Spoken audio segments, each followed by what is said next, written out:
ഇന്നലെ രാത്രിയോടുകൂടിയാണ് സുരേഷ് ഗോപി സാർ വിളിച്ചത്. സാറ് നമുക്ക് ഉറപ്പ് തന്നു, നേവിയുടെ കപ്പൽ രാവിലെയോടുകൂടി എത്തും, തിരച്ചിൽ തുടരും, നമുക്ക് വേണ്ടി എല്ലാ സംവിധാനങ്ങളും നമുക്ക് ഉറപ്പ് തന്നു.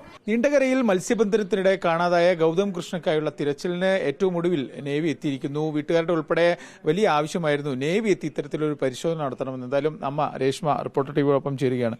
നമ്മുടെ വലിയൊരു ആവശ്യമായിരുന്നു നേവി എത്തി കുറച്ചും കൂടി ഊർജിതമായ പരിശോധന വേണമെന്ന്. അപ്പോൾ നമ്മൾ ഇന്നലെ അത്തരത്തിലൊരു പ്രതികരണം നടത്തി. ഇന്നിപ്പോഴെന്തായാലും നേവി പരിശോധന ആരംഭിക്കുമെന്ന്.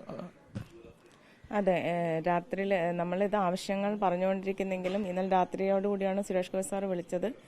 സാറ് നമുക്ക് ഉറപ്പ് തന്നു, അതായത് റീഫ്യൂൽ ചെയ്യാനുള്ള സംവിധാനം നമുക്ക് കൊച്ചിയിലോട്ട് പോവാതെ അത്രയും സമയം കൂടെ പ്രയോജനപ്പെടുത്തുന്ന രീതിയിലുള്ള ഒരു റീഫ്യൂലിംഗ് സംവിധാനം നമുക്ക് ഇവിടെ തന്നെ ചെയ്യാമെന്ന്. അപ്പോൾ അതിനു പറ്റിയൊരു സ്ഥലം അന്വേഷിക്കുന്നുണ്ടായിരുന്നു. അപ്പോൾ ആശ്രമമാണ് സാർ ആദ്യം എന്നോട് പറഞ്ഞത്. അവിടെ ഇപ്പോൾ ഈ ഓണത്തിൻ്റെ സ്റ്റോളൊക്കെ തുടങ്ങിയതുകൊണ്ട് സർക്കസോ അങ്ങനെ എന്തൊക്കെയോ തുടങ്ങി. അപ്പോൾ അതുകൊണ്ടൊരു സംവിധാനം അവിടെ ഒരുക്കാൻ പറ്റില്ല. പിന്നെ അമൃതാനന്ദമയി അമ്മയുടെ ആശ്രമത്തിലോ അതല്ല അതിന് പറ്റിയ ഏതെങ്കിലും സ്ഥലം അന്വേഷിക്കുന്നുണ്ടായിരുന്നു. അത് രാത്രിയിൽ നമ്മളെ വിളിച്ച് അറിയിക്കുകയും ചെയ്തു സാറ് തന്നെ. പിന്നെ അത് കഴിഞ്ഞിട്ടൊരു 10 മണിക്കുള്ളിൽ പിന്നെ വിളിച്ചിട്ട് പറഞ്ഞു നേവിയുടെ കപ്പൽ രാവിലെയോടുകൂടി എത്തും, തിരച്ചിൽ തുടരും. അപ്പോഴത്തേക്ക് ഈ റീഫ്യൂലിംഗ് കപ്പാസിറ്റി അതിനും കൂടെ ഉള്ള സംവിധാനവും കൂടെ ഒരുക്കുന്നുണ്ട്. തിരച്ചിലിന് വേണ്ടിയിട്ട് ഊർജിതമായിട്ട് തന്നെ നമ്മൾ ആവശ്യപ്പെട്ട പ്രകാരമുള്ള നമുക്ക് വേണ്ടി എല്ലാ സംവിധാനങ്ങളും നമുക്ക് ഉറപ്പ് തന്നു. ഇപ്പോൾ നേവി വരികയാണ്. നമ്മുടെ ഇപ്പോൾ ഇന്നലെയൊക്കെ സമരം ഒരുക്കും എന്നൊക്കെ പറഞ്ഞിരുന്നു. അപ്പോൾ ഇന്ന് ഈ ഒരു പശ്ചാത്തലത്തിൽ നമ്മൾ തൽക്കാലം സമരം ഒരുക്കുന്നുണ്ടോ? എന്താണ് തീരുമാനം?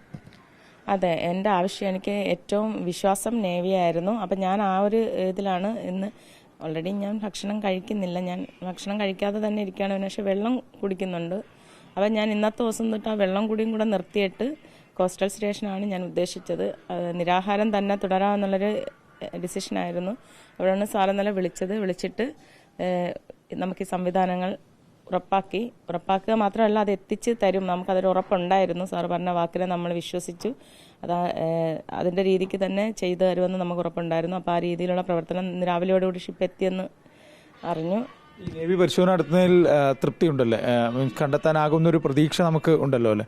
അതെ, എൻ്റെ ഏറ്റവും അവസാനത്തെ ആശ്രയമാണ് നേവി. അപ്പോൾ അത് എനിക്ക് കണ്ടെത്താൻ കഴിയുമെന്ന് തന്നെയാണ്. അതും കിട്ടുമെന്ന് എനിക്കൊരു വളരെയധികം പ്രതീക്ഷ എനിക്കുണ്ട്.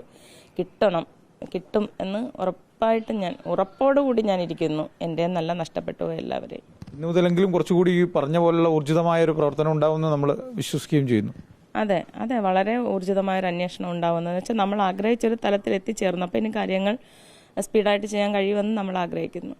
എന്തായാലും നേവി എത്തിയതിൽ പൂർണ്ണമായ തൃപ്തിയാണ് രേഷ്മ പങ്കുവയ്ക്കുന്നത്. നേവി അന്വേഷിച്ചാൽ കൃത്യമായി മകനെ കണ്ടെത്താനാകുമെന്നൊരു പ്രതീക്ഷ കൂടി അവർ ഇപ്പോൾ പങ്കുവയ്ക്കുന്നുണ്ട്. വീഡിയോ ജേർണലിസ്റ്റ് വിനയ് രാജിനൊപ്പം reporter A V Jayashankaran, reporter Kollam.